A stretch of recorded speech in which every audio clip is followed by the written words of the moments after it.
अस्सलामुअलैकुम। वालेकुम सलाम। आया मजा फिर मैच का? इसे कहते हैं बड़ी टीमों का मैच। मजा आया यार, बहुत मजा आया। Great India great. Finally final पे पहुंच गया है। Fourth ICC event consecutively, fourth final. 2023 world cup final, 2024 world cup final winner, 2025 champions trophy final winner and 2026 qualified for final. It's huge achievement and domination on cricket.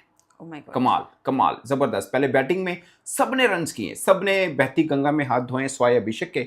और पहले वो होता था अकेला ही खेलता था, अब वो नहीं खेल रहा, बाकी टीम खेल रही है। और खासकर संजू संजू जैसे बोला, संजू बाबा फिल्मों वाला, ये क्रिकेट वाला संजू बाबा है। कमाल। एक कैच छोड़ा हैरी ब्रूक। अच्छा, हैरी ब्रूक आज ऑफ कलर थोड़े नजर आए उसका। अगर वो ऑफ कलर ना आते तो मैच और थोड़ा कांटे का होता। बट इंडिया के लिए शायद खुश किस्मती है कि वो ऑफ कलर थे। अदरवाइज वो जब बल्लेबाजी ऐसी पिच के ऊपर वो करता है, तीन मेन थे प्लेयर जो ऐसी पिच के ऊपर इंडिया को तंग कर सकते थे, फिल सॉल्ट, बटलर और हैरी ब्रूक। बटलर अच्छी फॉर्म में नहीं था, फिल सॉल्ट को पकड़ लिया। फिल सॉल्ट को जो बॉल हुआ है ना, अगर मुझसे कोई पूछेगा ना, वो बॉल के अंदर वो स्विंग था, पर ना इस पिच के ऊपर मैंने किसी बॉल में स्विंग नहीं देखा। हल्का सा पांड्या का बॉल बाहर निकला है और वो एच दिया है। वो तकरीबन पूरे वर्ल्ड कप में ऐसा ही आउट हुआ है। सो वो था। बाकी मतलब जबरदस्त मैच और मजा आया। टर्निंग पॉइंट क्या लगा आपको? यार टर्निंग पॉइंट बहुत थे, लेकिन अगर मेरे से कोई पूछेगा, मैं कहूंगा किसी ने बैटिंग अच्छी की, किसी ने बॉलिंग अच्छी की। अक्षर पटेल ने अपनी फील्डिंग से जो जैक का कैच पकड़ा उसने, ओ माय गॉड, मतलब जबरदस्त जबरदस्त चस आ गई मैच का। जो कहते ना, मतलब सारी टीम नहीं गई तो मैच एक मजेदार होना चाहिए, वो हुआ। और मजा आया है। मतलब इस तरह का सेमीफाइनल आप कम एक्सपेक्ट करते हैं, एक टीम 250 रन कर जाए और दूसरी टीम भी तोड़ तक पहुंचावे उन्होंने, और इतना जबरदस्त बैटिंग बॉलिंग कराए। अगरचे मुझे लगता है कि इंग्लैंड ने ना, मैं पहले ही बोल रहा था, इंग्लैंड एक्चुअली में आदिल रशीद के ऊपर चलता है। उनकी पूरी की पूरी जब एशिया के अंदर होते हैं, आदिल रशीद के ऊपर चलता है। अभी एक और हुआ डॉसन का, देखें, एक ओवर करवाया उन्होंने, विल जैक ने अगरचे ओवर कर दिए, डॉसन का एक, वो थोड़ा सा उनकी बॉलिंग में ना मुझे लगता है 15-20 रन ज्यादा खा गए हैं वो। अगर इंडियन पर्सपेक्टिव में इंडियन कुछ सोचेगा, वो कहेगा हम शायद 10-15 रन कम कर गए। मुझे याद है जब पहली इनिंग खत्म हुई थी, ईशान किशन आए प्रेजेंटेशन में, वो जो होता है इनिंग ब्रेक में, उसने बोला मतलब अच्छे रन है, वी आर हैप्पी, बट इस पिच के ऊपर बड़ी अच्छी बॉलिंग करनी पड़ेगी मैच जीतने के लिए। और at the end of the day आपको पता लगा कि वाकई अच्छी बॉलिंग करनी पड़ेगी आपको। जसप्रीत बुमराह के पहले 2 ओवर के स्पेल शानदार, मतलब वो बुमराह को ऐसे ही यूज कर रहे थे ना, इधर उधर करके बचा के रखना है। और मैं बार बार कमेंटेटर का सुन रहा था कि किसी एक को साथ देना पड़ेगा बुमराह का। मुझे लगता है कि पावर प्ले में जो पांड्या ने ओवर किए, वो बड़े शानदार ओवर किए उसने। पहले ओवर में शायद 2-3 रन दिए थे उसने। सो कुल मिला के सब अच्छा रहा। और at the end of the day hero कौन रहा इंडिया की टीम में और विलन कौन रहा इंग्लैंड की टीम में? यार इंग्लैंड के तो मैं कहूंगा हैरी ब्रूक। उसको वो कैच जो छोड़ा, एक आधा उसने फील्ड में भी मिस किया। ऑफ डे था, किसी का ऑफ डे होता है, और अगर आप कप्तान का ऑफ डे होता है तो बेचारा वो प्रॉब्लम रह जाता है। हाँ। तो वो कप्तान के लिए थोड़ा सा मुझे लगता है वो हुआ।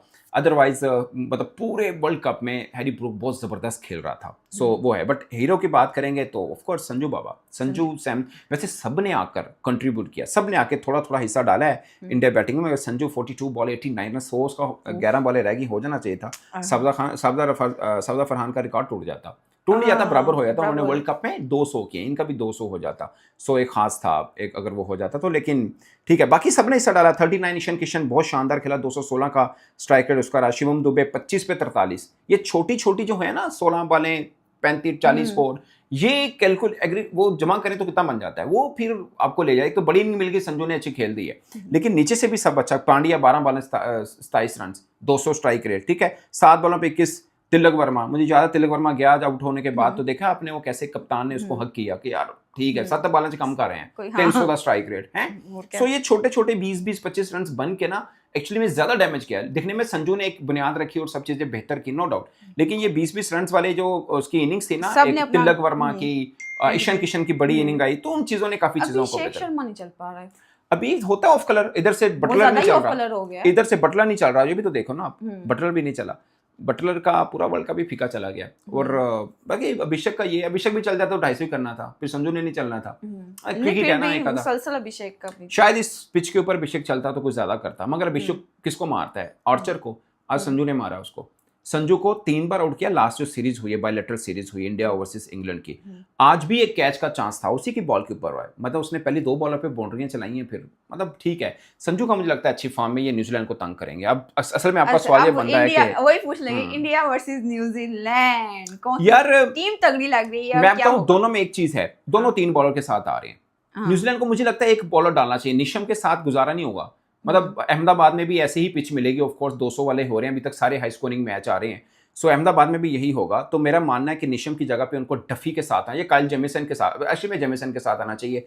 टॉल बॉलर है, इंडियन थोड़े से रिलेक्टेंट होते हैं, अगरचे आर्चर भी टॉल ही है, उसको बड़ा धोया उन्होंने, बट फिर भी। लेकिन मैं बता दूं, New Zealand as compare to England India के लिए थोड़ा सा टफ है, अगरचे इनकी बैटिंग भी बहुत शानदार है, इसमें कोई दो राय नहीं। इंग्लैंड की बैटिंग बहुत जबरदस्त थी, विल जैक, बैथल ने जो बल्लेबाजी की है वो उस पर बात ना करो तो भी गलत होगा यार, कमाल, माइंड ब्लोइंग। बैथल ने बहुत जबरदस्त बैटिंग की है, खासकर पहले में जो 3 छक्के मारे उसने वरुण को, ओह माय गॉड। इसलिए तो मजा आया मैच के, 2 बड़ी टीमों के दरमियान मैच था और उसका मजा आया। लेकिन मैं कह रहा हूँ न्यूजीलैंड इंडिया में मुझे लगता है कि इससे भी ज्यादा करारा मैच होगा, और उसमें भी टॉस अगेन इंपॉर्टेंट होगा। आज देखिए ना, टॉस जीत के 250 स्कोर खा के भी वो मैच के अंदर एक बार आ गए थे।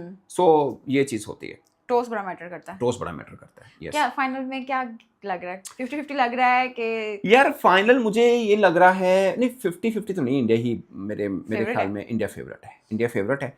लेकिन न्यूजीलैंड भी तो ताजा खेला है ना, मैं बता रहा हूं ना, न्यूजीलैंड का हाँ। एक भी ओपनर पावर प्ले में रह गया ना, यानी दोनों को पावर प्ले में फारिग करना पड़ेगा, जो मुझे लगता है कि वैसे बुमराह सेकंड अटैक पे आता है, लेकिन शायद बुमराह को क्यों ले आए। आज भी बुमराह ने पहले ही बॉल स्लो वन किया है और हैरी ब्रूक को आउट किया। आई डोंट नो, मुझे लगता है हैरी ब्रूक पढ़ नहीं पाया। मतलब मैं बल्कि इस पे बात करना चाह रहा था, हैरी ब्रूक, उसको पता है बुमराह ने स्लो वन आना है, मतलब एक होता है ना नहीं पता, उसको 100% श्योर होगा बुमराह स्लो वन एटलीस्ट इस ओवर में 1-2 डालेगा ही डालेगा। और मैं किसका सुन रहा था, कमेंटेटर का, ये पता नहीं किसी वेब पे ना, वो बैठे हुए थे माइकल वॉन और साथ में एक इंडियन क्रिकेटर बैठे थे, उन्होंने बोला कि मुंबई की पिच वाहिद पिच है जहां पे स्लो वन भी आप आराम से रीड कर सकते, मतलब बॉल पे बैट पे सही बॉल आता है, आप डिसीव नहीं कर सकते, पकड़ नहीं है ना पिच में, तो आप अच्छा, वो भी बल्लेबाजी के लिए जन्नत है स्लो वन भी। लेकिन बुमराह ने जो वो फिंगर रोल करते हैं बॉल के ऊपर, नहीं पढ़ पाया हैरी ब्रूक, या पढ़ पाया वो वैसे सिंगल हाथ से मारता भी रहा है छक्के, जो हमने देखे उसको पाले किले के अंदर, मगर यहाँ पे जो बॉल अच्छा आ रहा था बैट पे बुमराह का, वो स्लो वन नहीं पढ़ पाया वो, सो वो हुआ। बट मुझे लगता है कि फिन एलन और टिम सैफर्ट, ये दोनों इंडिया के लिए कड़ा इम्तिहान होंगे, अगरचे दोनों ने शुरुआत सेमीफाइनल में बड़ी इनिंग खेल दी हैं, लेकिन हमने देखा कि इसलिए पिछले मैच में संजू ने खेली थी, अब सेमीफाइनल में भी खेल दी, सो नो वन नोज कि अगली फाइनल है उसमें भी संजू भी अच्छा चल पड़े, उधर से टिम सैफर्ट और फिन एलन, मुझे लगता है दोनों में से एक भी खड़ा हो गया इंडिया के लिए कड़ा चैलेंज होगा। फिर नीचे फिलिप्स है, मिचेल है, वो मिचेल हमेशा रन करता है इंडिया के खिलाफ, फिलिप्स है, तो उनकी भी सही है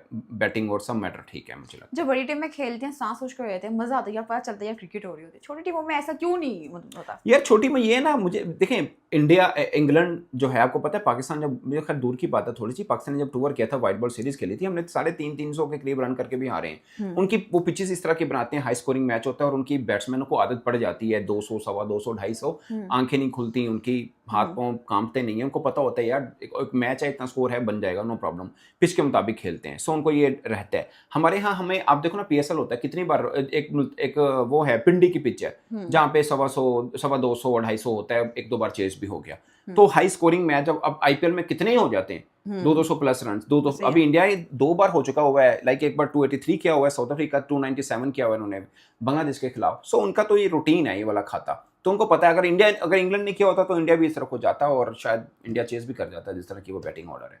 चलिए फाइनल में देखेंगे क्या होगा। Thank you, hope for the best.